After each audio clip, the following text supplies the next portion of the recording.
Welcome to দিশার exam guide.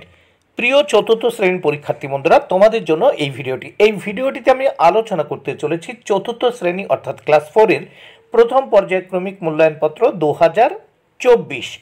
বন্ধুরা, এই প্রশ্নপত্রটি সম্পূর্ণ সিসিই এবং এসএস পদ্ধতি অনুসরণ করে তৈরি হয়েছে।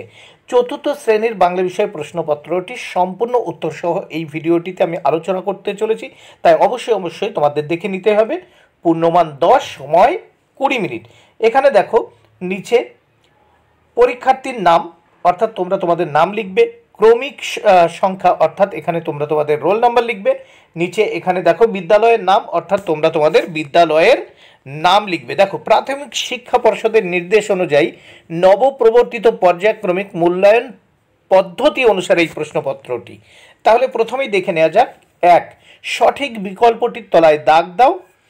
এখানে 4টি প্রশ্নের উত্তর করতে হবে, মোট 2 মার্ক। প্রত্যেকটি প্রশ্নের জন্য একের অর্ধেক করে মার্ক বরাদ্দ রয়েছে।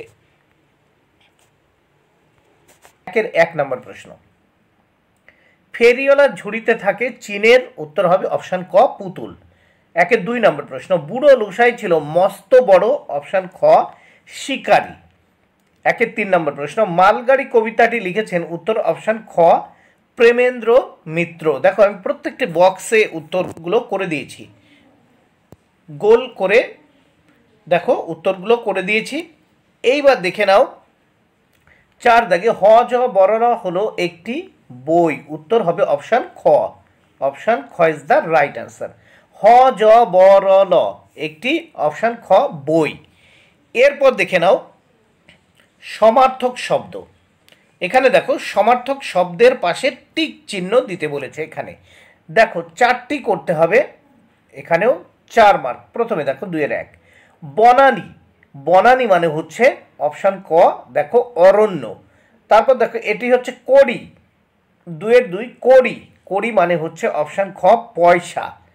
তারপর দেখো 2-3 নম্বর প্রশ্ন।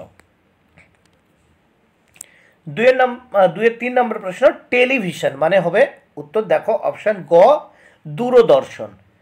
2-4 নম্বর প্রশ্ন, হাস্যাস্পদ। হাস্যাস্পদ মানে হচ্ছে হাসির পাত্র হওয়া, অপশান ক ইজ দ্য রাইট অ্যান্সার। হাস্যাস্পদ হচ্ছে অপশান ক হাসির পাত্র হওয়া। এরপর দেখো পরের পাতায়, এর পরের পাতা আমরা দেখিনি, সাজিয়ে লিখতে হবে। দেখো 2টি প্রশ্নের উত্তর করতে হবে 1 মার্ক, প্রত্যেকটি প্রশ্নের মান 1-এর অর্ধেক করে। তাহলে 3 দাগ দেখে নাও, সাজিয়ে লেখো। এখানে দেখো ক দাগে ন র উঙ্গই হস্যি লেখা আছে, এটাকে সঠিকভাবে সাজালে কি হচ্ছে রঙিন। খ দাগে দেখো থি প্রি বি, এটাকে সঠিকভাবে লিখলে হবে উত্তর পৃথিবী। এইবার দেখো 4 দাগে শিক্ষা, এই শিক্ষাকে বর্ণ বিশ্লেষণ করতে বলা হয়েছে। এখানে দেখো 1 মার্ক। তাহলে দেখো শয় হসন যোগ হস্যই যোগ কয় হসন যোগ মধ্যন শয় হসন যোগ আ, তাহলে কি হয়ে যাচ্ছে শিক্ষা এর বর্ণ বিশ্লেষণ। এইবার 5 দাগে আমরা দেখব। দেখো বাম দিক ও ডান দিক দাগ টেনে মেলাতে হবে, বাম দিকের সঙ্গে ডান দিক দাগ টেনে মেলাতে হবে।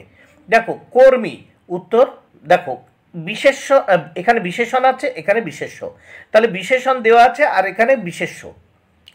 তাহলে এই বিশেষণ বিশেষ্য এই দুটো কি করতে হবে আমাদের মেলাতে হবে। কর্মী কর্ম, তারপর দেখো যাত্রী যাত্রা, বিনীত এখানে বিনয়, এখানে দেখো কল্পিত এখানে কল্পনা। তাহলে দেখো আবারও বলছি, কর্মী কর্ম, যাত্রী যাত্রা, বিনীত বিনয়, কল্পিত কল্পনা।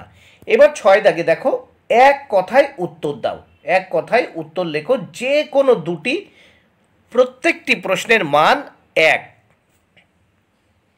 প্রথমে আমরা দেখে নেব জ্যাঠামশাইকে ও বাড়ির ছেলেরা ভীষণ ভয় করত, কোন গল্প থেকে নেওয়া হয়েছে। উত্তর দেখো আমি সংক্ষেপে লিখেছি ছেলেবেলার দিনগুলি, তোমরা কিন্তু প্রশ্ন ধরে লিখবে যে জ্যাঠামশাইকে ও বাড়ির ছেলেরা ভীষণ ভয় করত, ছেলেবেলার দিনগুলি গল্প থেকে নেওয়া হয়েছে। তারপর খ দাগে একটি যানবাহনের নাম লেখো যেটি যাত্রী পরিবহন করে না, উত্তর মালগাড়ি। তোমরা এইভাবে লিখবে, একটি যানবাহনের নাম যেটি যাত্রী পরিবহন করে না সেটি হলো মালগাড়ি। তারপর দেখো গ দাগে ফেজেন্ট কি, দেখো এক বিশেষ ধরনের পাখি। ফেজেন্ট কি, গ দাগে দেখো এক বিশেষ ধরনের পাখি। ঘ দাগ দেখে নাও, ঘ দাগে কি বলেছে, গল্পে বাঘ হলো শিয়ালের মামা, আর নরহরি দাস নিজেকে কার মামা দাবি করলো, উত্তর সিংহের মামা।